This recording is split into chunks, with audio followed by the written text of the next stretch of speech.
नमस्कार, times of Swaraj में आप सबों का स्वागत है। मैं हूं संतोष सिंह और आज हम टाइम्स ऑफ स्वराज में चर्चा करने जा रहे हैं कि आज देर शाम जदयू विधायक दल की बैठक बुलाई गई थी, जिसमें जदयू के तमाम विधायक और मंत्री के साथ मुख्यमंत्री खुद मौजूद थे। वैसे ये सामान्य बैठक है। विधानसभा का सत्र शुरू होने के बाद हर पार्टी अपने विधायक दल की बैठक बुलाती है, ये परंपरा है।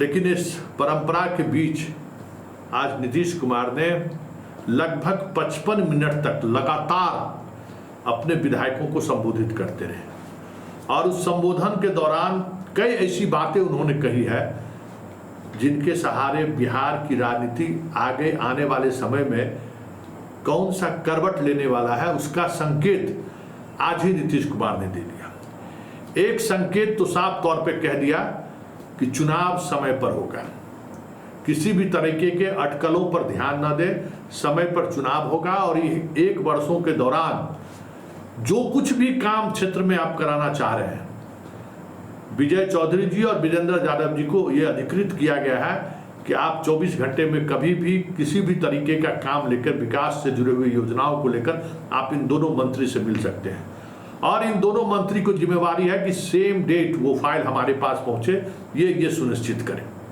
मतलब विकास योजनाओं में जो कुछ भी बचा हुआ है 1 वर्ष के अंदर में आप सारी योजनाओं पर आप कार्यान्वयन कर दीजिए। तो इस तरीके से जो अटकलें लगाई जा रही थी कि जल्द से जल्द नीतीश चुनाव चाह रहे हैं, उस अटकलों को नीतीश ने खारिज कर दिया, पहली बात।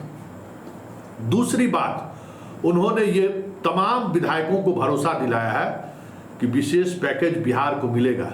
किसी भी बयानबाजी में उलझने की जरूरत नहीं है, मेरी बात हो चुकी है, विशेष पैकेज बिहार को मिलेगा और इसी सत्र में बहुत सारी चीजें आपको देखने को भी मिलेगा।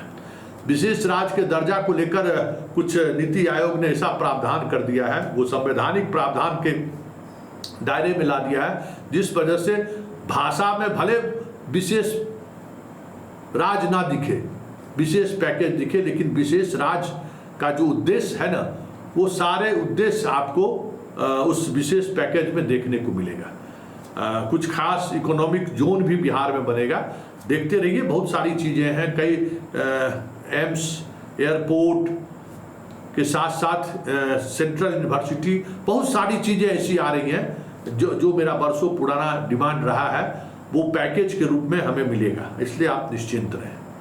और तीसरी बात, ऐसी बात उन्होंने कही है जो बिहार की राजनीति को एक अलग तरीके से कह सकते हैं कि नीतीश कुमार साधने की कोशिश शुरू कर दी है। लेकिन वो कहने से पहले हम आपको बता दें कि नीतीश कुमार लगभग 50 से 55 मिनट तक लगातार बोले हैं।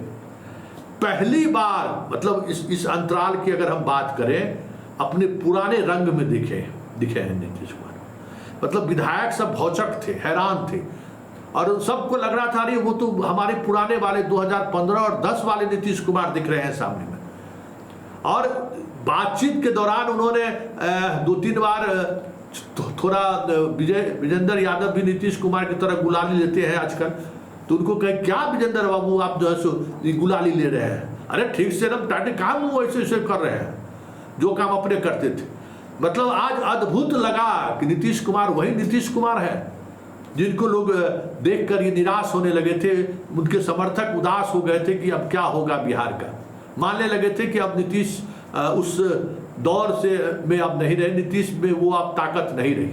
लेकिन आज इस पूरे भाषण के दौरान रंग में दिखे नीतीश, 2010 वाले नीतीश आज दिख रहे थे। और उन्होंने जो कहा है, और ऐसी बात कहा है जिसकी सूचना बाहर आते ही बीजेपी और आरजेडी दोनों का नींद हराम है, चैन हराम है कि क्या कह दिए नीतीश कुमार और जो करने जा रहे हैं, अगर वो वाकई में नीतीश कुमार ने करके दिखा दिया तब तो फिर बड़ी मुश्किल हो जाएगा 2025 की राजनीति।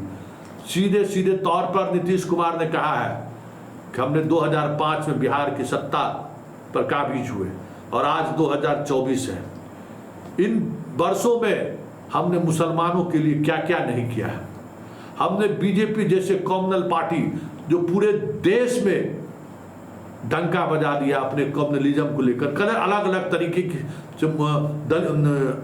मुसलमानों को प्रताड़ित करते रहे। हमने बिहार में सरकार में रहे तब भी, जब वो सरकार में साथ नहीं थे तब भी किसी को नहीं चलने दी। हमने बिहार में वो तमाम आशंकाओं को कभी बलवती नहीं होने दिया जिससे अल्पसंख्यक समुदाय के लोग असुरक्षित महसूस करें। हमने कानून का राज स्थापित किया। हमने मुसलमानों के लिए हर वो विकास का काम किया जो विकास का काम दशकों तक नहीं हुआ। तो फिर मुझे मुसलमान वोट क्यों नहीं कर रहे हैं? क्योंकि 2010 के विधानसभा चुनाव के बाद मुसलमान हमसे दूरी बना लिए हैं। क्या उनको ये लगता है कि हम बीजेपी के साथ हैं तो हम भी उनके कॉमनल एजेंडे पर चल रहे हैं? कदापि नहीं। मैं मोदी के साथ रहूं या ना रहूं, मैं मोदी के साथ भी रहूंगा तो उसी अंदाज में काम करूंगा जिस अंदाज में मैं काम करता रहा हूं। कभी भी किसी भी कॉमनल एजेंडे पर मैं मोदी के साथ खड़ा नहीं रह सकता हूं। हमने कवरिया वाले मामले में अपना स्टैंड सार्वजनिक तौर पर त्यागी जी रखे हैं। पार्टी उस लाइन पर खड़ी है और इस बात की नाराजगी हमने मोदी और शाह के बीच भी करने जा रहे हैं। किस तरीके से देश नहीं चल सकता है। आप बहुमत की सरकार नहीं चला रहे हैं, आप सहयोग एनडीए की सरकार के नेता हैं, आप बीजेपी के नेता नहीं हैं। इतनी बड़ी बड़ी बातें उन्होंने कही और अंत में उन्होंने कहा कि अगले महीने से हम सिर्फ और सिर्फ अल्पसंख्यकों के गांव में जाएंगे और अल्पसंख्यक के लोगों से, अल्पसंख्यक समुदाय मुसलमानों से हम बात करेंगे कि आखिर हमसे नाराजगी क्या है। सब कुछ हम दे रहे हैं फिर भी आप हमें वोट क्यों नहीं दे रहे? मतलब नीतीश कुमार 2025 को साधने के लिए अब मुस्लिम वोटर को भी साधने की रणनीति या बिसात बिछा दी है। स्वाभाविक तौर पर जिस तरीके से आरजेडी से मुसलमान नाराज है, ऐसे में मुख्यमंत्री अगर मुस्लिम मोहल्ला में जाना शुरू कर दिए तो भले गिरिराज सिंह और मधुबनी के जो विधायक हैं, बघेल टाइप के आदमी कुछ जरूर जो छुट्टा मुट्टा कुछ बयान दे दे, हालांकि उन दोनों को डांट पड़ गई है कि बिहार के मामले में नीतीश के लाइन पर चलना है। वो चीज़ें भी अब आगे आपको देखने को नहीं मिलेगा। लेकिन सबसे बड़ी बात है कि जिस लाइन को या जिस लकीर को नीतीश कुमार ने खींचने की कोशिश आज जदयू विधायक दल की बैठक में किया है, संकेत साफ है 2025 के चुनाव में नीतीश कुमार एक अलग रंग में दिखेंगे। इसकी झलक आज उन्होंने विधायक दल की बैठक में दे दिया।